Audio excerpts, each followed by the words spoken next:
then there he goes. Almost. Bring it out. Hey, got frag. Got frag. Oh, that was a terrible throw. Go, go, go, go. Oh, fuck. Here, you ready? Hold on.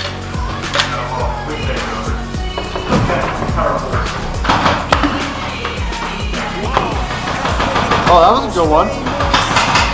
This is a legit pack. Good piece of kit.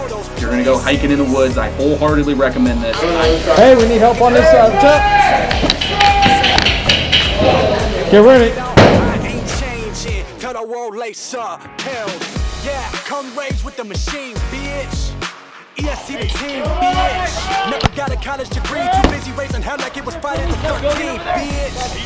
Fuck clothes. Yo, do we have friendlies in that building? Matt. Yo. Do we have friendlies in that building? No idea. Yeah, we can answer some of them more seriously. Okay. Do you remember what episode it is? We're back. What's up, guys? Sure. This is Ask Amp episode 41. Coming back from the 3-part extravaganza that was episode 40. About a 3-month break. About a 3-month break. It's been kind of nice not answering barrel questions, I'm real honest with you. It's been good for the soul. Up there. Thanks for all the kind words on 40. Thanks for all the people that agreed with me for 40 part 3, and for all of the veterans that I butthurt that didn't agree with me, go fuck yourself. Starting right off. Sorry, it's just the way it is. This is a question and answer show. I'm going to draw some questions out of this here bucket, and we're going to answer them. It's pretty simple, right? Yeah. Let's do it. What's the first one? Hilarious CSGO vids. Is a flat hop bucking the same as the flat hop mod, or are they different? The barrel questions have already started. They're all barrel questions. No, they're not. Okay. Okay. Remember, all right, we're gonna clean start. Clean start. I'm not already triggered at all. I'm not triggered. Okay. So, here's the deal, bro. Put that one in there. So here's the deal. Your hop up and barrel setup consists of several parts. The barrel, the hop up chamber, the hop up bucking, or sometimes called the packing, or the rubber, and then the hop up nub. Now, a flat hop build is a hop up, barrel, bucking, and nub designed with a flat contact surface for the BB to hit to put better and more consistent backspin on the BB. Because a standard bucking and nub is rounded and is a little bump. And so if you look down your barrel, it's just a little bump. And sometimes if your BBs aren't high quality, or if your everything isn't aligned properly, if it's like spun, it'll kick them off in random directions. A flat hop is literally just, instead of a bump, a flat line that the BB contacts. Now, a flat hop bucking is a bucking that has already been built to be flat hopped. Because when you do a flat hop mod, you have to either move or delete the internal nub built onto the bucking.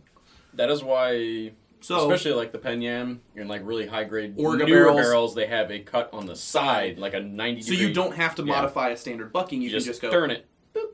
But if you're using a different brand of barrel that doesn't have the side cuts, you need to either modify the bucking or buy a flat bucking.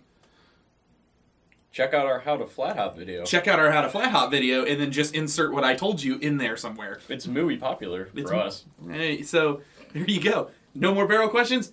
First question is the hop question. That's pretty fucking close, guys.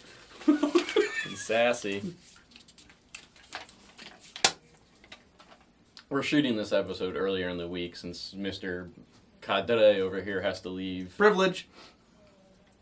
Tomorrow, technically, yeah. Yeah, tomorrow. Well, when we Thursday film this, morning. you guys will see this Friday or at some point. At some point, maybe we'll keep it for 3 months, just for posterity purposes. This is episode 40, part 4. We've saved them for this long. Just keep it rolling. Man. Seriously though, guys, thank you for nobody came to our houses with torches and rioted about this episode's not picking up. Because I know these ones are more frequent and more people get their 15 minutes of fame, which is totally cool. But doing 40 was just a blast. 40 was important. Yeah, from what the Here's the feedback thing. we've gotten is a lot of people 40 was important because hadn't heard a lot of those opinions. 40 was important because people who are big or were big or are becoming big in the entire industry as a whole, and people who are longtime players, people who've been playing for some, almost multiple decades now, they are finally getting a microphone where they can yell above all of the stupid. Yeah. And voice real, educated, objective opinions. So I feel that the people who watched it were very excited by the fact that they were getting unbiased, real opinions on the general douchebuggery and stupidity of BBwarsing. Call it that. So, I think it was important. Sorry, it took us a while, but we're back. There was... Well, let's see. We had, 5 cameras, multiple audio sources per video. We had, 40 hours of footage. Not to be punny. No, there was 1, 2, 3, 4, 5 cameras that recorded for almost up to 12 hours apiece. Yep. So 5 times 12. There you go, guys. That's how much video footage we had. Then we had 2 audio streams. We weren't drinking the whole time. Those weren't 16-ounce tall Jack and Cokes I was drinking. And delicious beers. I'm an adult. Anyways, continue. Read your Kane question. Wooten. And right off the bat, bad names we can't pronounce. Hey guys, would love to know what type of footwear you use to play in and why. Cheers. Missing the punctuation, but thank you. We need some Oliver love there. Oliver Love will get you. For about 3 years, I ran the Merrill Moabs. Literally ran them into the dirt. They had gaping holes in them. That was my favorite pair of boots, and the Solomon, what are these? I forget what they're called. Iguana Green. Yeah, the iguana green ones. It's in his loadout video. Just yeah, they're quickly becoming my favorites. watch that. They broke in very quickly. The quick lace thing is really cool when you're being lazy, and I just found out the quick lace is made of Kevlar, which is cool. I've really only ran a few pairs of boots because when I initially started playing BBwarz, I got a $20 pair of shitty jungle boots from Cheaper Than Dirt, which was god awful. Upgraded to black Bates, I think at a point, and then I got when they were new, the Black Hawk tan ones. Yeah. Those weren't bad. I remember those. I wore those for a long time, and then I finally moved on to the Merrills and now the Solomons. This one though has worn a disgusting amount of boots, so have fun. I go through a pair of boots about every other year, maybe every 2 years. My wife and I, we do a lot of backcountry adventure-y type things, and so I wear, and plus with BBwarz, I wear boots out very quick. I've used Solos, Basques, Merrills, Keens, Solomons. You said Loas? I'm using a pair of Loas right now. Loas. I'm missing a couple. Go to REI and Go to REI and most of just the look. wall. Just look at that boot wall and pick all those brands. I've used 80% of them. Because I just wear boots out really quickly. That's not to say anything about their quality or anything. That's just I just whoop on them really hard. There's some brands overall though that I have preferred. Solos are excellent. I really love my current Loa boots. My Loa boots are the Loa Renegades. They're full leather, which means that the leather in and of itself is water resistant, and they're Gore-Tex lined, which means they're basically waterproof. They have a really cool fold-out tongue, which makes them really easy to slip on and off and very comfortable. I also suggest that if you guys are looking at boots, you get some nice high ankle support boots, because as much as you want to operate around with low-cut boots and feel all high speedy-peedy and all crazy shit like that, you're gonna roll your ankles and you're gonna have a bad time. Get some nice high ankle support boots because and good socks. Socks. That's overlooked Also, so often. oh man, because I've gotten all the dudes around the shop to start doing it, but basically from all my years of hiking, smart wool socks are a lifesaver. They're $15 a pair, and you're gonna be $15 a pair for socks. But I'm gonna be real honest with you. When you're hiking for 40 hours, or for me, 2 or 3 weeks, a good comfortable pair of socks, you're gonna. You're going to be so happy with that $15 purchase. I have since replaced, I own no white socks. No crappy white tennis shoe socks. They're all Smart Wools. I have thin weight Smart Wools for the summer, for when I'm wearing tennis shoes and stuff, and then I have heavyweight Smart Wools for the winter, and I have hiking thick cushion ones. I've replaced all of my normal... I'm just trying to get sponsored. Yeah, man. Sign me up. I wear Smart Wools all the time. I got a pair on right now. I would kick my feet up, but I'd knock this wall down. Probably kick me. But yeah, so right now I use Loa Renegades, excellent boots. I've actually been less than pleased with Merrells overall from owning them. My wife has a pair of Merrells that are completely destroyed, and she's hardly used them. I'm a little less than impressed with those. But as with all things, there's going to be groupie fanboy love, and they're just going to be like, you're stupid. Look, Merrell, great. You also got to think of, like, solo this. Batches and where it was stuff. made. But, you know, material. I mean, I've tried them all. Yeah. I really like, if you have fat feet, like fat, wide feet like I do, the Solos, the Keens, and the Vasks, and the Loas are really good for fat feet. Like Solomon's, I've found, are a lot better for narrow. Yeah, they're a lot better for narrow feet. You know, just nice. Get a nice pair of boots, basically, is what we're saying. Go find a pair of boots at, like, a hiking store. Don't wear tennis shoes. If you want to wear military boots, I mean, that's fine, but you're going to beat the crap out of them, and they're not going to be super comfortable because they're not made to be. Yeah, they're made to be mass-produced. They're made to be mass-produced, cheap, and, like, you know, durable. They're not made to be comfortable. Mm-hmm. Go to, like, a hiking store and get, like, a really nice set of really good hiking boots. You'll be so much happier. Right? Right. My turn? Nope. Let's do it. What do we got? Oh, big one. Oh, I got a book. Let's see here. Nathan, you're at whatever your last name is. Claire. Claire. Claire. It doesn't matter. Ham, keep up the good work good work, guys, especially Honest Guy reviews. Little honesty in today's world. Wondering if you guys will be at Milson West over in California for a jump to Rostov. That's why I put that one in there. Yeah. Also, what's some good things to have for a 40-hour event and things that aren't really necessary? Thanks to Stu and Anthony's ENL review, I broke down and bought one. Stu, what are some good sources for getting a VDV Ratnik loadout? Thanks, guys, and stay strong on the chopping block. Okay, so Stu's not here, so that VDV question is... What is that? I don't speak potato, so sorry for all the guys who are into Russian Kid. I feel like if I look that word up on my phone, I'm going to get, like, porn spam or something. Like, is that, like... I don't know what it is. Did you see that thing? I know what the VD. I do know what the VD no, is. not the but VD. I'm not looking up your. The ban on the thing Obama just passed. It's banning import goods that were found to be made by, like, child or, like, prison labor from other countries. Did you see what the one from Russia was? No. Porn. No. Oh. So yeah. Russia, man. That ain't cool. You guys got to get your shit straight. That ain't cool.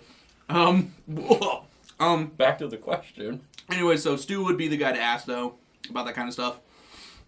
You can track him down on social media on your own. I'm not putting his information up there. Don't be grumpy if he's really sassy with you. He's going to be super sarcastic with you, so be prepared.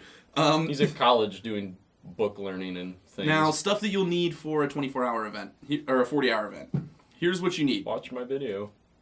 You can watch his video, but we're just going to summarize it real quick. You need comfort items. Okay? It sounds like you're being soft, but it's not. You need good socks, good boots, a good backpack that can carry weight, a bivy sack for your sleeping bag, a nice sleeping bag, not a piece of shit Walmart one. You need food, like legitimate food, not crackers and beef jerky. Mm-hmm. You need a good way to carry water. You need a nice little boo-boo kit in case you get tore up or you get blisters or anything like that so your feet stay comfortable. You need, rain gear that's faction appropriate for whatever team you're playing. Those are more important, I feel, for success at a Milson West event. Spare uniform, socks. Than having a really cool chest rigger play carrier. Mm-hmm. If you want my honest opinion. Because the thing you realize is half the time firefights and stuff at Milson West, you don't even have your gear on. Mm-hmm. You get randomly half the time you're just attacked. I'm asleep. Oh my god, let me put my crap on. Like dudes will be sitting there trying to jet boil what are those other meals? The REI. The Mountain House ones. The Mountain House. Yeah. Somebody's trying to make mac and cheese and fucking Slava and throws a grenade in the room. So it's Comfort items first. You want Comfort items first. You want basic gear. Hint, chest rig that carries the necessities. Chest rig. Please don't wear a plate carrier, by the way. I can't count as a cadre guy how many dudes I've had to help off the field because they're so ate up and tired and broken because they wore a plate carrier and they didn't wear it correctly. Specifically for Millicent West, if you do run a plate carrier, make sure you size it correctly. Size, and because the only good reason to wear it is if you have the weighted plate, so you get 2 tourniquets, which effectively gives you 3 heals, an extra life, respawn. Make sure you're willing to carry those 10 pounds collective of plates and a ballistic helmet around all weekend. Be in shape. Yeah. You don't have to be in perfect shape. I'm not a amazing physical specimen, but... Ain't be a bitch. Yeah, and then have a good attitude. That's probably the best one, is to have an attitude that you will succeed. Because as soon as you start... Morale goes so far. As soon as you start being like, oh, I'm so sad, then your human rights will be violated. And, that just happens. That happened. Reset. What are you looking at? I'm looking at those people that post things on Facebook about their human rights being violated. When all they had to do was just climb down the hill and go get something to eat. Aw. I am professional. I'll find a royalty-free one. I'm sure he'll be fine with it. He may shot the video for free, but then he's gonna make us pay for it. I'm gonna save that money. Jacob Kaufman. Looks like this is in reference to 40. Can this be a continuing thing? This group is funny and has a lot of great information. Is by far one of the most entertaining airsoft talk shows on YouTube. Definitely better than the continuous barrel questions. Oh, don't worry, we rooted through and threw all those out. We're putting a layover on barrel questions for like at least the first 2 or 3 episodes we come back. I hope you pick one next. Because if I do, I'm gonna crumb. I'm literally gonna read it. I'm gonna be like, whoever this guy is sucks, and I'm gonna throw it away. Unless it's like a unicorn barrel question. Yeah, but ask us about the Cobra twist or something. Here's the thing, like, triggered. All of your barrel questions have literally been answered from episodes 1 all the way to 39. Triggered. Pick one that's in there. I guarantee it. We'll answer the same barrel question 4 times in one episode. But in regards to your question, that was a blast to shoot. There was a lot of logistics to it, so it's not going to be too frequent. But I think Anthony responded to him like, if we could do that annually, that would be a blast. Maybe cycle out different people. I would like to do it at least annually or maybe every 6 months. I mean, spending 12 hours in a row with Josh Warren and Paul in the same room. You've seen it! Insanity. Oh, man. All right, get to your book. It was hilarious. It was a good time. There might be an outtakes video. Yeah, I had Too Tall Richie and Josh Warren living in my house for 3 days. That was an entertaining ride. My wife cooked dinner. They were very happy. She's a saint. My wife is way too good of a person. Blake Pope. For you. Hello again, Amp. For my first HPA engined gun, I pre-ordered a ProTech Mark II from you guys. Well, you probably have it by now. Maybe. But yes, they started flooding in. Most of the pre-orders are out. I think we're waiting on like another batch, and then we're there. Yeah, they should almost be out by now. But yeah, if you pre-ordered, you should have it by now. I'm scratch building a GMP M4. Okay. If possible, I'd like to avoid buying the entire gearbox. Just rip out most of the components I just paid for. I have an HPA-powered Scar L gas blowback rifle, but I've never owned an HPA'd AEG before, although I've owned an AEG before. So what parts of the gearbox will I need? Thanks again from New Zealand, keep up the great work. New Zealand. It's not an Aussie guy. I know. He's a Kiwi. Their national bird's a Kiwi. I think it's incredibly cute. So did he say he got... Basically, he wants the GMP shell? He's building a GMP gun. He wants to not have to buy a whole gearbox. I'm assuming he doesn't want to gut the GMP gearbox. You know what you could do? It'd be real super easy. Go to our website, and we have boneyard gearboxes for sale. Super cheap. Yeah. And you can either strip one of those that's completely built, or you could buy an empty shell. Yeah. And then from there, you will only need... Because Selector the Mark plate. II comes with the adapter piece, unless it's a VFC shell. It comes with an adapter to bolt your buffer tube in. Yep. So you need your selector plate. You need a selector plate, trigger spring, the screws for the gearbox. So he's a standard M4, right? Yeah. Yeah, and then you just need like all your body pins. And then all your body everything. pins and stuff. And then you That's need your 2 screws to keep your grip on, 2, 4, however many you're on Yeah. it. If you want to do it that way. Yeah. No big deal. That'd be the easiest way. Because I'm assuming if he's a first timer, he doesn't want to pop his AEG gearbox open, which is completely fair. Well, no, he said he was building it from scratch. Oh, so he just has a bunch of GMP parts laying around. Yeah, he's building a complete gun from scratch. So, yeah, just get one of our boneyard gearboxes and yeah, that'd be just easy. do that. You get everything then. It's only like $50. Like, Oh no! It finally ripped one. good job, man muscles. Too much coffee today. Dylan Meandering. I'm gonna let that one go. Dear Amped, would a Lonex one-piece aluminum hop-up Oh my god, guys, be seriously. equal or better than a Pro Win hop-up? No. I don't care what Airsoft mechanic says. Should I no. finish answering? No. Also, how would I go about finding people to play with? All right, here's a real question. There's a real question. Because Okay. my friends are pussies and won't play or find a field. Love you long time. Facebook groups. Yeah, look at Facebook groups. If your friends, I mean, If it's not their thing, it's not their thing, man. yeah, if it's not their thing, I mean, whatever, it doesn't matter. Airsoft's not hard, so I don't know what they're wussing out about. If you have a lot of fields nearby, you're just gonna have to maybe sometimes go by yourself and see if you can hang out with people there. Make friends. Yeah. That's I mean, you're all there sharing a common interest, so there's gonna be a couple bad apples that are just dicks and don't like other people. But generally most people are. If you make the first move and go up and just like, hey, cool gun, or what's that backpack you got? That's how most airsoft friendships start.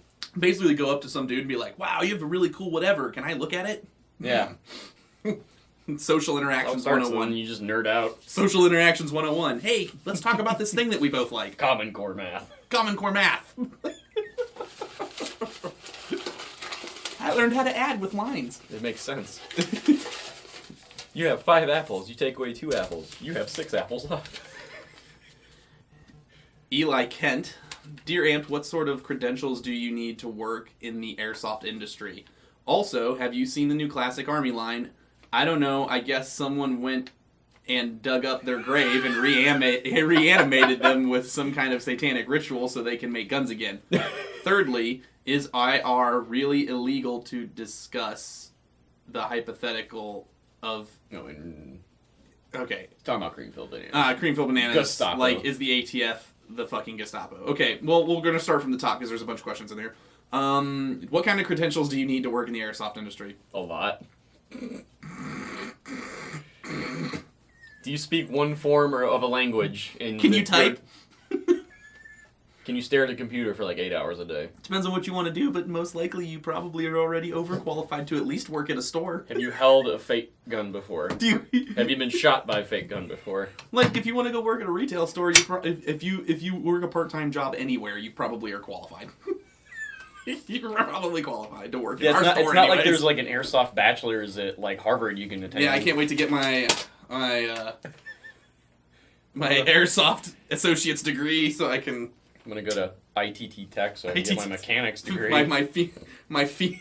This is how you shim polish lube. My University of Phoenix degree for gearbox alignments and can't even say it without laughing.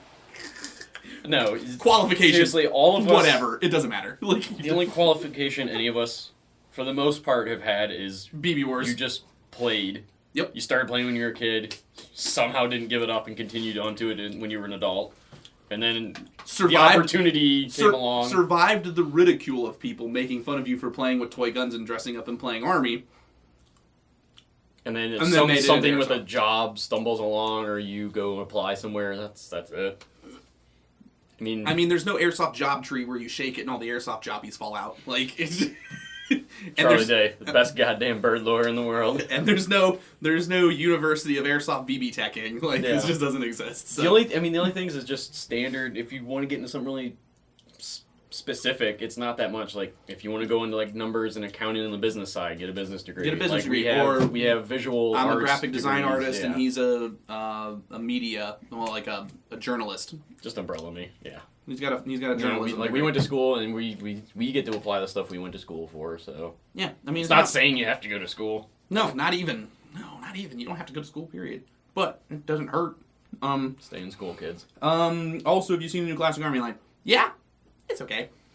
I don't hate it. I am curious though because a lot of the stuff because it seems like they kind of reanimated last summer. Well, here's the thing. First of all, people have to realize that they were never dead. Yeah, they never went away. They just kind of Lost popularity. Yeah. Case in point, you know how everybody is so excited about the Knights Armament Stoner L80 or L whatever light machine gun, the LMG, from that's sold by Z-Shot and all coming that. out like $300, not even. Yeah. That's a Classic Army, and it's been out for 2.5 years now. Probably longer, isn't That it? is a Classic Army. Yeah. Sorry, guys, that's the Classic Army. You ninny. So they never really completely died. You just didn't know that some of the ASG guns are Classic Army. Yeah. You just didn't know they changed. So I mean, hands back and forth. They do have a lot of newer products, but if you look at their overseas, I think their Hong Kong site, or they're Hong Kong, right? Yeah. Well, I think they're manufactured in China though. Yeah, their overseas website has all their old models. You can get not like a pre-08, but you can get an OG MP5 SD. Or I think they still have the M15s on there. Maybe you can go get old Classic Armies. Yeah, the only thing is you got to worry about imports and all that. So yeah. But as of reanimating their corpse was never dead. They were just wheezing for life. They maybe just had an arm chopped off. And someone hit them with a thing of adrenaline, and they were just and they sat back up, and then they're ready to go again. Yeah. And then thirdly, is it really illegal to discuss the hypothetical of cream filling a banana? Here's the thing.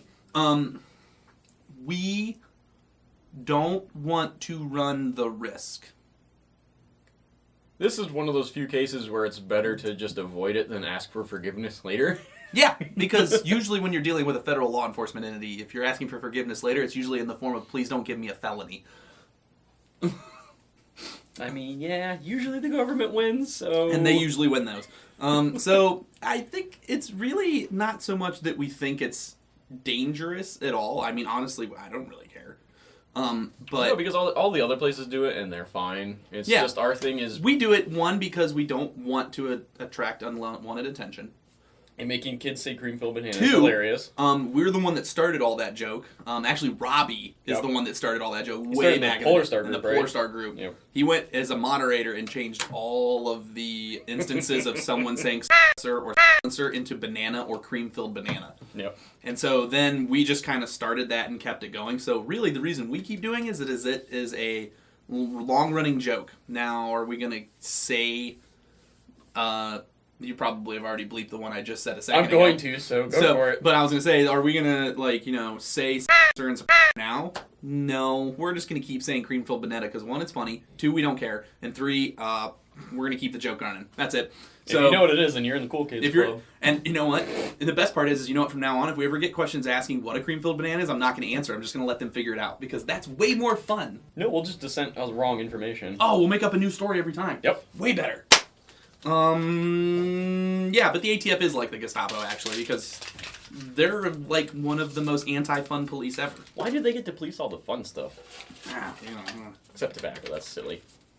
I could do for a good cigar, though.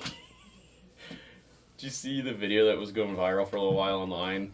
It was all these, security cam footage from, gas stations and vaping stores of people whose modified vapors were exploding. This dude's We pocket, get it, bro. You vape. This dude's pocket lit on fire and gave him 3rd-degree burns on his thigh and shot out of his pocket. They're so stupid. Don't vape. It's dumb. Don't vape. That should be regulated. And you want to know how they should regulate it? They shouldn't make it against the law. They should just, whenever you go to vape, someone should just be able to smack you in the side of the head. No, you know what it should be is there should be a thing built in all the devices that can't be tampered with. Whenever you vape, it makes a really loud screech or whistle noise. It's just a stupid. Yeah, it's just you go to vape and it just go meow.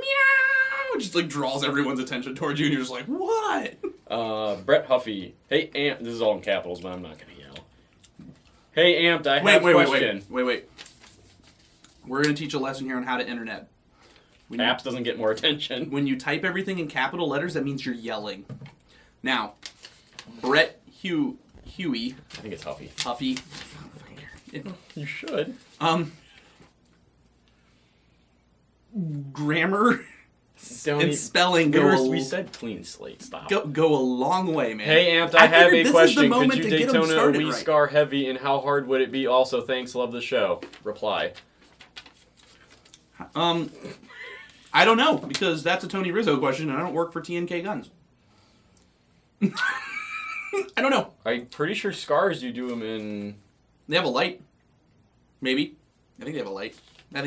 Yeah. What's the one you can do in an AEG body? That's the LCT, right? The AK.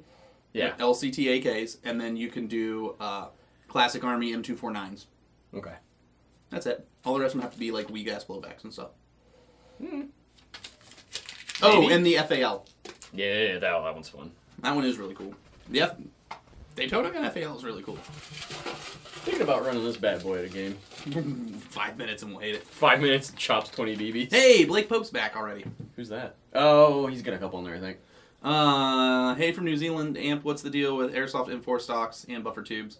Is commercial and mil-spec just a sizing system for real steel or what? And if a stock PTS ACSL doesn't stay, what type of buffer tube it's for? If it doesn't say what type of buffer tube it's for, sorry, I'm like having a problem braining. Does this mean there's a kind of universal airsoft buffer tube stock size? I'm wanting to put one on a GMP buffer tube. Thanks in advance. Love your show and your store. Okay. 99% of airsoft guns are mil-spec buffer tubes. Mm-hmm. If you live in America and you have freedom and firearms, AR-15s come in two varieties. They come in a mil-spec variety, and then they come in a civilian variety. Mm-hmm. Cosmetically, if you look at them, there's no difference. Can't tell. Functionally, there's almost no difference. Like 99.999% function the same. The big difference is that there's some sizing things that go along with them. So a mil-spec buffer tube is smaller than a commercial buffer tube. Mm-hmm. So a mil-spec stock goes on a mil-spec buffer tube. If you put a commercial stock on there, it's going to be all wibbly-pibbly and jingly-jangly. So okay, what you need to do... Child words. That's what it is. They're toys. Let's go. It's funny when people are like, where do you guys work at? And sometimes you give the serious response because, you know, like, they don't understand. And other people are like, I work at a toy store. I work at a toy store. I basically work at a toy store. That gets people shot. I shoot people with toys. And it's a blast. And they have toys. And they try to shoot at me. And we basically run around and play a game of tag, and then we yell at each other when things don't go our way. And then we go back to the parking lot and eat then we hot go back dogs to and Red Bull, and we drink home. hot dogs and we drink hot dogs apparently. We drink hot dogs and eat Red Bull. And we just yell at each other, and then we type mean things on the internet, but then we won't ever say it face to face because we're socially awkward. Yep. It was Airsoft in a nutshell. Airsoft in a nutshell, 101. So if you have a loose stock, you got the wrong size, or the company that made your stock made it in the wrong size. You need a mil-spec stock for airsoft guns. Yeah, vast majority Airsoft are mil-spec. Almost all of them. The only ones There's rare ones that aren't, but like they're so rare. You have to worry about is like when you get to like actual Magpul, not like rip-off stuff. They will actually mark on the like sticker with the code is like here's the thing, civilian or mil-spec. That's for our U.S. guys. He's from New Zealand. Yeah. He can only get PTS Magpul. Yeah. Because so that real Magpul is ITAR, and we can't ship it out of the country. Happens. So, sorry, man. But yeah, mil-spec buffer tube, basically. You should be fine. Because those are GMP. GMP's mil-spec. Pizza grease on. Yeah. Merry Pizza Miss. Ziggy. Hey Amped, I'm a new viewer, wondering what's your opinion on the quality of the APS UAR and if you guys sell them. Thanks. Negative? What is that? Okay. The UAR I just brain farted. The UAR is that really weird looking bullpup thing that is not a real gun, but kind of looks like a real gun. and then it has the mag that comes out right here. It's like a Tavor, and it's got like it runs like a V3 gearbox in it, and then it has like a trigger that hits the trigger. Sounds like a hideous thing. It's completely hideous in every sense of the word. What do we think of them? I think we just stated what we think of them. I'm gonna be really democratic and nice about this. I believe that it is a airsoft gun that fulfills a niche in the market that I don't subscribe really. Can't be nice about it. Nope, I don't give a shit about it. Here's the thing, man. You tried so people, far. Anyway, so people want bullpup rifles for some reason, and they have some kind of like perceived idea that they're like better at certain things. That being compact. When it comes to airsoft, it doesn't matter. No. It doesn't matter. You want something unique or something, You want something cool, I looking, mean, go then for you it. do you, but like mechanically, they're such a nightmare most of the time. almost all the bullpups are just they're just so frustrating to The deal only with. one I would ever want is because I'm pretty sure I know the real one is such a heinous piece of shit is the AK one. Oh, That thing is the GHK one, that thing the is Groza, hilarious. the Groza. I want that one. You saw like then the thing's like right here in your face, like Literally can't shoot left-handed. The shells to just smack you in the face. Like airsoft bullpups are just so whatever. They're just not good. So do you want my honest opinion about the UAR? Don't buy it. And those of you who have it and like speak its praises, I mean, you do you. But this is a question and answer show where I get to have my honest opinion, and guess what? I honestly don't like them. Note the disclaimer at the beginning of the video. Yeah, there's a disclaimer that says, I'm going to be honest with you, and you might not like the opinion of it. I don't like them. We don't sell them. Almost all the APS guns are on our no-fly list for tech work because they're just so bad with quality control that they're just so hit or miss, that they're so whooped on and terrible that we just don't... Parts are nightmare. Parts are nightmare. We just don't mess with them, man. We don't even play with them. Yeah.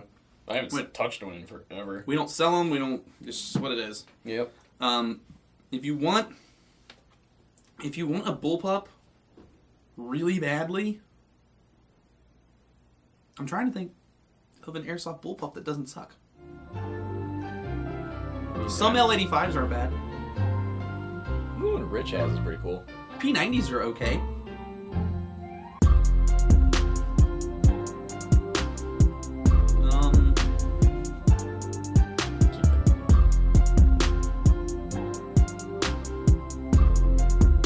Nope, you're right. Nope. You should just grab a question and move on from this one. Burning brain cells. Ryan W. Ronan equals Quagmire. Kind of accurate. I wouldn't disagree with that. Every single one of those videos, the two that he was in, they're like, he just moves so much. Like, he moves a lot. That's not just like a video persona. That is him. That's him. That's 100% that. He's bro. just like always like all the time. Like he pulled a knife on you and offered to take that BB out of your face. He did. Yeah. I have a BB like embedded in my face from years ago. It's like right here. He didn't pull it maliciously. He was offering his He like helping popped hand. it out. He's like, "Do you want me to cut that out?" And I'm like, "Good. I didn't trust the VA to do it. I don't know if I can trust you to do it." Paul Ronan, med Surgeon at large. Okay, Justin Messler, Dear Amped. First, pretend there is no T in my last name. You messed up. Sorry, man. We're just gonna roll with this. I'm a bigger guy and was wondering what plate carrier would fit. I've heard you guys say you and special order stuff on previous Asked Amps, and if I remember correctly, is it better to just buy a real one for the price it will cost to get a larger one? Another guy told me the ones that would fit me will be more expensive. I normally wear a 2X in shirts if that helps. Yes, I have a chest rig, but I need a vest to carry a tank and hydration pouch. Thanks. Hashtag Matt's phone always a ringin'. He uses it for a timer, that's why it rings. Hashtag shut the fuck up, Crytax. Crytax suck, Anthony. Oh, well, okay, that's an opinion. Hashtag I'll cream fill your banana pants. Hashtag that got sexual real fast. Hashtag JK I love Anthony. Hashtag I might send some cookies in the mail. They'll be stale. Just I appreciate Why the is thought. the thing with putting baked goods into the postal service to send to. I don't understand that niche that people want to do. I can honestly say that having received cookies in the mail before, that you will always be let down. Because them postal... That's his subtle way of saying your baking sucks. No, you're assuming. I would say that expecting the postal service to be gentle and not ruin your cookies is a dangerous proposition. Now, okay, plate carriers for a bigger guy. Did you give a price range? No, he did not. Here's the deal. This is gonna go out to all my dudes who are bigger. Here's the deal. Real steel manufacturers of plate carriers, when they make plate carriers, they make plate carriers from military type people. Now, military people have to pass physical fitness tests, and they have to maintain a certain height and weight standard, or they'll get thrown out. And that being said, that means that almost all the people in the military fit in a very defined spectrum of sizes. Just makes it easier for the government to buy. And very distinct proportions. And so what happens is that most military, especially real plate carriers that aren't garbage, they tend to fall into that spectrum of people.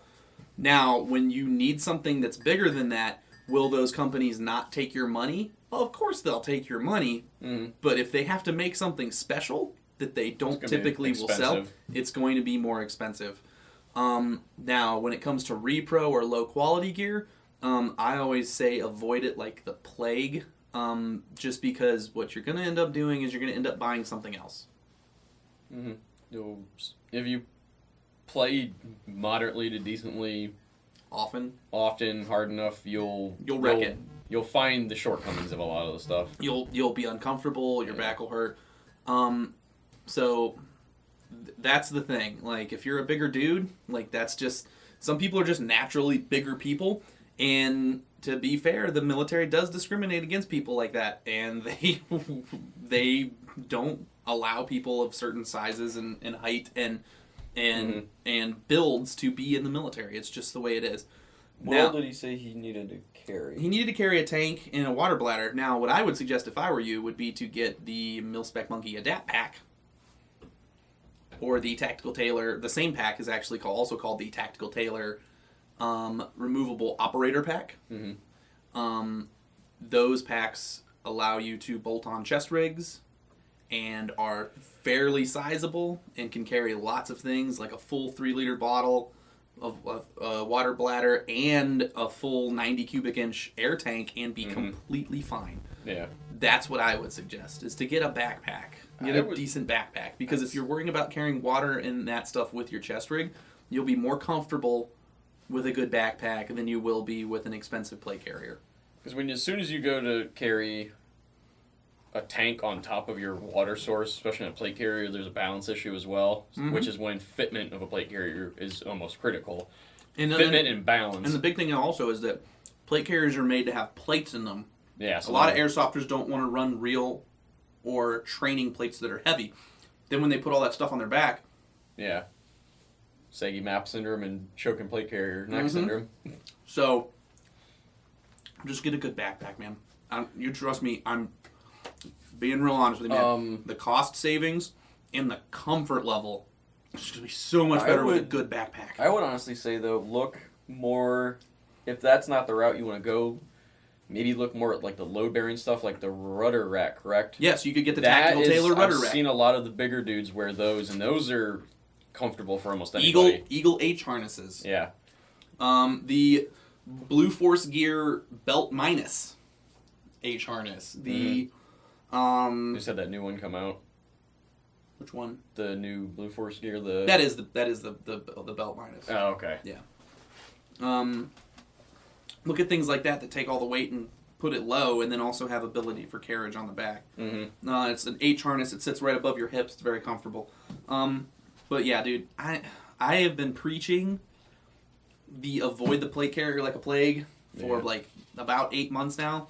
Mainly just because, like, if you're gonna get into like some serious LARPerating, you're gonna hate a plate carrier. Yeah. You're gonna hate it. Like, now I went into this reverse. I went military, then airsoft. So, like, me wearing a plate carrier is not a big deal. Because it's something I literally had to wear one time for 6 days straight. and just live in it. So, like, you know, it's like not that big of a deal to me, but like, you know, some people, like especially like people who have sizing issues, whether you're too small or too big, avoid the play carrier. Sorry, man. I'm just gonna be honest with you. Jacob Kaufman. Amazing video. I have thoroughly enjoyed, in reference to 40, enjoyed this series and hope to see another one like it in the future. My question is for either the next video or the next big group discussion is what can we as airsofters do to bridge the gap between us and the real steel firearms community? Is there a way to bring more people into the community from that realm? For instance, law enforcement, military, or just guys who are big into firearms? That works, or is it just kind of hit or miss? I have an answer for this, but I'm gonna let you go first. I'm gonna Kanye your Taylor Swift. I got something to say, but I'm gonna let you. So you're finish. the one that's broke right now. Oh yeah, totally, man. Give me money. 53 million? 53 million. I'll take 53 million. You got 53 million to toss me? Give me money. He's not actually broke. He's just bullshitting. No, man, he's poor.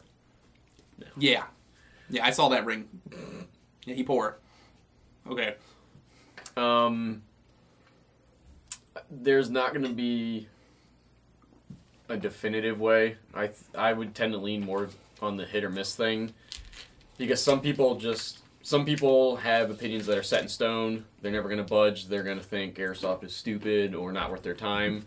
There's going to be other people that think the opposite, you know. Then you got your people tread down the middle. You got like Haley, stuff like that. Costa, I guess, falls in the group where they kind of approve of it, but you don't really see them do it that often. They kind of like, yeah, it's not bad. They sell their stuff, like we carry Haley, so obviously he doesn't hate airsoft completely. You want to know what will get people from the real steel world to take airsoft seriously? Is to remove the game from it and turn it into a force-on-force training exercise versus I'm going to run through a CQB arena and slide around on my knees, or I'm going to go run through a industrial complex and call it milsim and then go respawn and come back. Like, take the game out of it.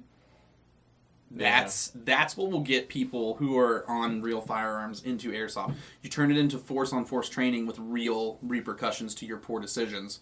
Paul hit on that really good, and I think the second episode of 40 was how he would talk to real steel dudes, and he's like, well, obviously I know you can't shoot your real firearms at people, but have you ever traded like simunitions or something like that where you've had to move and the target has shot back at you?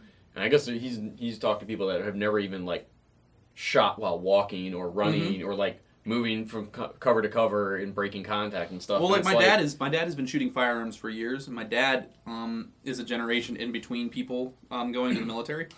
So he's never been in the military, and like so he's a hunter. Shot hundreds of thousands of different types of rounds out of different types of guns. I can guarantee it. But yeah, he's never shot a gun while walking. Yeah, he's never had to. Never needed to. He's never needed to. I think that's the thing that I think a lot of, because the thing is that a lot of the bad things of any activity, hobby, sport, whatever in life, that's always the thing that gets the most spotlight of things. Like when something bad happens, you want to see that. People, I don't know Get what it wrecked, is. kid. Yeah, that video, for God's sake. It's human nature, oddly enough, wants to see the bad things of what humans do to each other or whatever.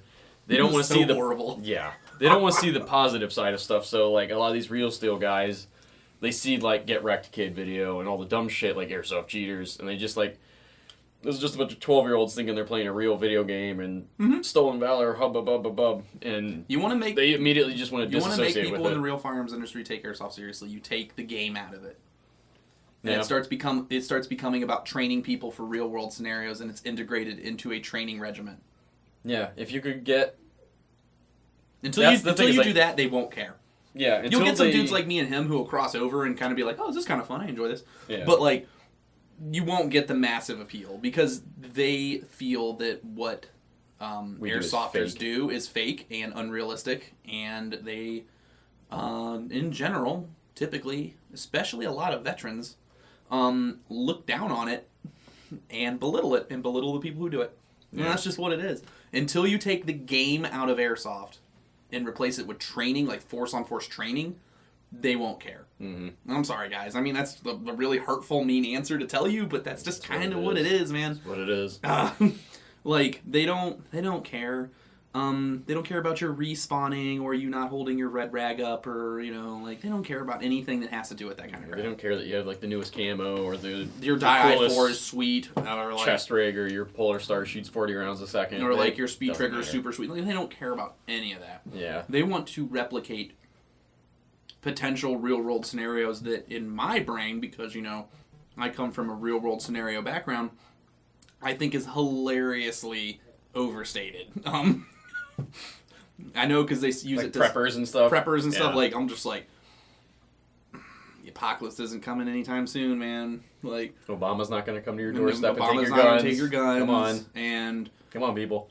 Stop fear-mongering. Not everybody wearing a hoodie is trying to kill you. Like, stop being racist. Stop being racist.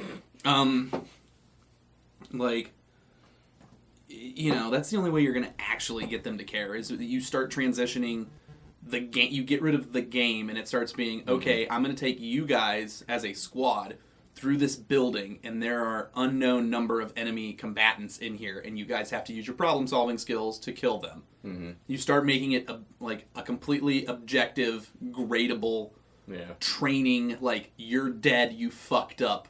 What did you learn from this scenario? And then when you do that, then all of a sudden, people will recognize it as a tool to get better at real-world skills. Yeah. And then they'll respect it for that. Until then, real-world firearms guys treat paintball the same way. Yeah. That's just what it is, man. There you go. There's my answer. The Airsoft place with his profile picture of Marpat, I think. I don't know what that is. It just looks like dirt or something. Our printer's not very high end. Just a picture of a sheet of Marpat. It is. Get on the squawk level, son. Yeah. Get on this real AOR2 that we use for a table cover. Don't even care. Whatever, I'll light it on fire right now. Don't even care. Hey guys, I plan on purchasing a Ninja 48 3000 SLP tank with an amped custom SLP regulator and some CQB Russian valves. Which valves should I buy so they are compatible with my KJW Glock 23? It's censored. Glock. Glock 23. Thanks. Keep up the good work. It's a proper noun. It doesn't have to be censored. No. It's a popular proper noun. Unless it's sir. It's not a... Stop. You gotta put a pronoun on it, like a surefire sir. Then I don't have to... Yeah, I'll believe it. Yeah, what's KJW? KJW is the OEM for KWA. Yeah. I believe. So, wait a minute. No, that's KSC. That's KSC. I'm brain farting on KJW. I don't know what KJW is. I'm over here honest. One time we need Stu. I don't know, man. I don't know. That's the worst answer I think we've ever given. I don't know. Well, we give a lot of I don't knows. The CQB Russian valve right now only comes in TM thread spec, KWA, and Wii. I'm gonna assume Wii. I would think so. I'm gonna assume TM is really fine. I think and TM the has KWA very is fine a really thread pitch, and then big one. And the KWA is really big and ridiculous. I'm gonna think it's Wii. If you need like exact measurements, I believe they're on our website under each product. If not, shoot us a message. I know our HPA guys have all the info. Google. Or that. I don't know, man. I that's what I'm gonna do. If you ask me that question on our Facebook, I'm gonna look it up in Google. Like, I don't know. Yeah. Brad Jacobs. Episode 37, you said speed triggers will cause the trigger board to break faster over time. Why is this? I recently installed one in my SMP build, unaware of this. Well, because you're putting undue stress on the trigger board. Basically, speed triggers... On the board, you have your button and the trigger on a standard one. When you pull the trigger, it's the button. On a speed trigger, it sits on the button almost. Or it's very, very close to it. Or very close, depending on how you tune it or which one you have. have. Or what trigger you use. Yeah. So, technically, like a lot of the people I've seen who get speed triggers snap. want those mad tunes, so they tune it so it's like they barely like are. Oh, is it Tony Baloney? You can, if you're looking Tony's down the barrel of his gun, you can press the trigger sideways. It's so hair trigger. Tony's gun is so sensitive that if you set it down on a table, it will go off. It's stupid. It's incredibly dumb. I'm sorry, Tony, but that's dumb. Yeah. I know you enjoy it, so you do you, but That's the so thing dumb. is like I actually that's the sad thing is I love honestly how like some speed triggers look. I think they look awesome. Yeah, I wish they just made normal triggers that had that style. Yeah, that's what I mean. Like I think they look cool. I think it's they look just cool. like especially because the board components of HPA things are so fragile. Mm-hmm. If you're taking that extra travel, like even on any of the standard ones, if you hammer on the trigger, you'll break it too. It's just a tiny little button on a board. You hammer on it with too much force, it's gonna snap. It's not the most Basically, what robust guys thing. are doing is they're shortening that travel, Yeah. and then they're pressing on that trigger really hard, and then It's that button punching the button. a lot that harder. button is built on a stock trigger to only be in contact so hard against that button after it goes a full travel. So if you are cutting that distance down, you're putting more force on that button, and then typically, especially when they first came out with Polar Stars, you'd see this. Gone, and then your gun doesn't work anymore. Yep. Just knock it off. You just knock it clean off. That happened all the time with Fusion engines. All the time, because dudes would be like, I'm a super tune my speed trigger. Look, so fast. No. Stop it. I'm so sad now. It's a risk you run doing it. If that's what you want to run and it's okay at your field, I'm not going to harsh you for running it. I mean, that's your choice. But that's a risk you run, and if you break it, you're going to have to buy the parts.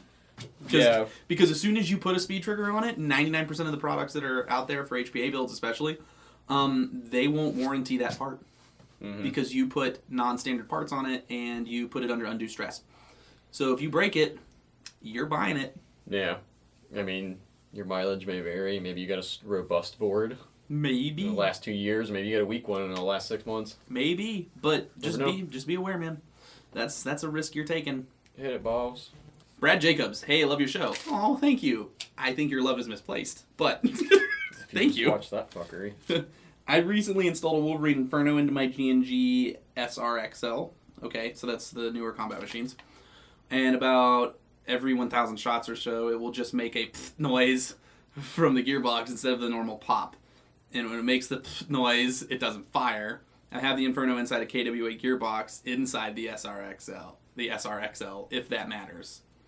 Hashtag follow me on Insta at @blitz_airsoft. Shameless plug, man. Good job sliding it in, man. That's a shameless plug. You just didn't have to read it.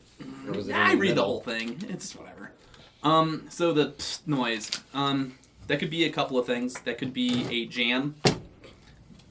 What it probably is that you have a lubrication issue and your DN or your dwell setting is probably too low.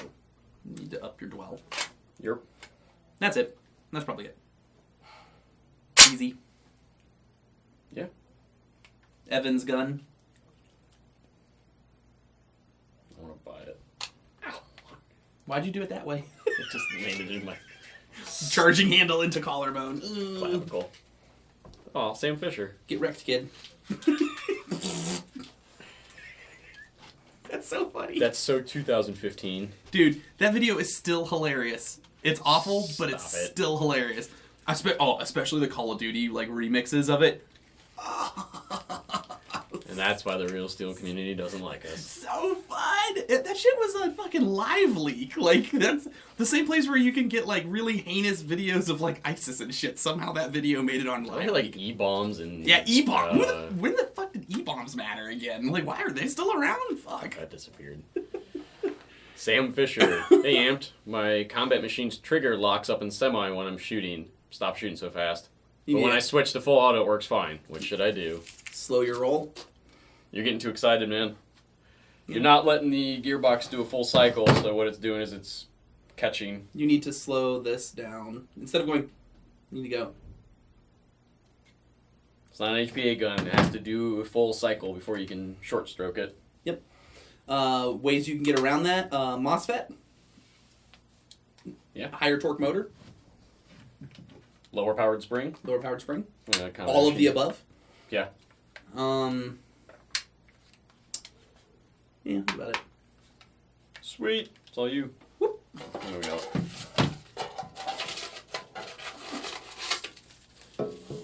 That's really dirty in the bottom. There are 4 left. So here, you take those 2, and I'll take these 2. Okay. We got a little bit. Unicorn Leah, where do I file for my Milsim DD214? Well, first of all, your BB214. your DD214 is stolen valor. You need your BB214, and you can apply for that at josh@milsimwest.com. Yeah. Your turn. Oops. You'll get your benefits in. You'll get your benefits 4 to 6 in years. 4 to 6 years, like I got mine. I never got mine. Bindle's Airsoft.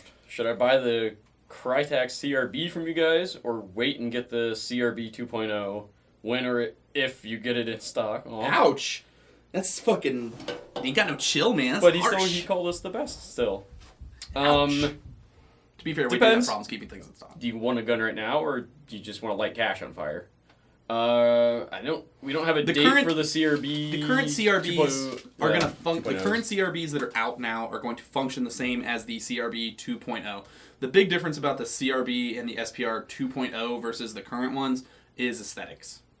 Well, you get the get a only flat trigger. mechanical is the Flat trigger, flat trigger, and you get the decock when you put it in safe. and you get the decock when you put it in safe. Other is than pretty that, cool. almost all the rest of it is purely cosmetic. You get a new receiver, flat trigger, new pistol grip. I like those new pistol grips. With a MOSFET in it, you don't typically have short cycles, so the decock doesn't typically need to happen. Still, You literally cool. just fire it on semi-auto once, and you've decocked the gun. So that's not really important, but it's not a bad idea to have it either. I'm not going to say that. And then the flat trigger, it makes it a little quicker to do, good semi-auto fire, real quick. But other than that, the current ones and then the ones that are coming out are basically the same. Yeah. It depends on what you want for your style. Do you want that CNC machined aluminum receiver, or do you the one that looks like a CNC machined aluminum receiver, or do you want the standard AR-15 forged style? That's it. Other than that, they're about the same. 7. Devil Pup 1408. What lubricant do you guys use for AEGs? I see that you have Frog Lube for sale, but I was under the impression that Frog Lube should be used for real steel only. Any recommendations on what to use for internal? We use Frog Lube because it's plastic safe. Mm-hmm. It's made for real firearms, true. But it's completely plastic safe, so it's good for O-rings and stuff like that, so it's not going to ruin O-rings. And it's actually made of biodegradable material and all natural material, so you can eat it. If you're hungry, I guess you can Don't eat. recommend you do that. You can eat Frog Lube. It tastes like mint. Yeah. You can also use what we call Super Lube. I'd have to talk to the techs about what that is exactly, but it's a tube of industrial silicone, thicker lubricant. You can get it at a hardware store. It's like a big fucking thing of it. It's that big around, and it's just just throw that in there. Will Kerning. Hey, Amped, what are your opinions on using 9-volt batteries with your Polar Star Jack? Do you think they're better or worse than the tiny lipos and a regular nunchuck battery? They are worse. I know we've done this before, but let's go through the negatives of using a 9-volt battery. Everything. First of all, you have to buy an adapter. Mm-hmm. Second of all, 9-volt batteries aren't rechargeable. Yeah, they don't last that long either. They don't, and they have a very low mAh, Mm-hmm. which means they typically run out quicker. They don't function well in the cold. Mm-mm. They have since they're not made to be reusable, they have a lower manufacturing quality, Mm-hmm. which means they are spotty on their output voltage, which is not good for your FCU. They are larger than a mini lipo. Mm-hmm. They create trash because you have to throw them away. And then you have to constantly buy them. And in the amount of time that you have spent on 3 or 4 9-volt batteries, you have basically bought a mini lipo and a half. Yeah. The other thing, the main thing, if you take away anything from this, is like your FCU was not meant to run them. Definitely not They are meant for that. designed to function on the current that LiPo's output. 7.4s, or if you're saucy, an 11.1. The thing about a lipo is that it has a constant Mm-hmm. output. Like it doesn't peak and valley as bad as a regular little 9 We've volt. had guys that did like Franken builds and stuff with old fusion engines and all this stuff, and they sent it into our tech department, and it was all jacked up. Like, And it was having inconsistency, FPS. They it were was like, all over everything the about it place. sucks, and then all we did was put a battery on it that didn't Yeah. suck, and it was like, They fixed. came in with a 9-volt adapter. We swapped that out, reset everything, and it was fine. Yep. So I can't count how many. I've never seen a 9-volt adapter Work do well. I've never seen it. Yeah, I've had a fusion engine since 2011. I have never. I have not. I have never seen a gun that has a 9-volt adapter work well. Mm-hmm. It's a literal never.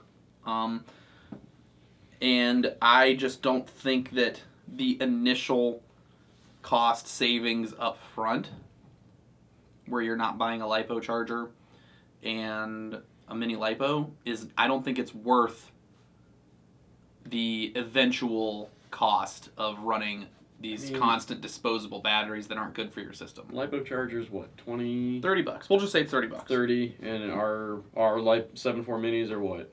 Cheap. Yeah. I just don't. Like 4 packs Don't of do 9 volts are probably at least $6-7. Yeah, I would say probably about that. Maybe a little more. I don't know. It's the thing is, if you get a LiPo charger, you can use it on anything. Other guns. Yeah. What if charge you get LiPos. What if you get an AEG? And you want to run lipos on that? Yeah. What if your buddy has a LiPo and he just lost his charger or forgot to bring it to the big op? What if you have another buddy who runs a Polar Star, and your 9-volt dies, but he just runs normal lipos? Or what if vice versa and he needs to borrow one of your batteries? I just don't think there's a reason why they're an industry standard now. Yeah. Like, trying to not, like, weasel your way around it is just, you're just basically adding more work. When you try to weasel your way out of doing the right thing, life lesson, you're just going to constantly have to deal with problems. And light money on fire. And light your money on fire. So maybe it's better to just do it right. Now, also, like an 8.4 volt, like you were saying, I used to run my fusion engine when I first got it off of 8.4 volts because that's all I had in 9.6s. I had nothing but problems with that too. Yeah. Nothing but problems with that too. And then I made the switch to the mini lipos, and I mean, sure, I'll forget to unplug them and eventually kill them every once in a while. Almost all the time. Yeah, almost all the time. But performance-wise, my gun doesn't have any hiccups or power problems or current issues or anything like that. It just runs. Yep. So, yeah, I would avoid the 9-volt. Yeah. It sounds good on paper, but it really isn't when you like lay out all the stuff about it. That's it. Yep, we're done. Yay. Welcome back, guys. Episode 41 is now in the can. This can, because we threw all the questions in this one out. Yeah. If you have any questions, feel free to submit them down below in the doobly-doo.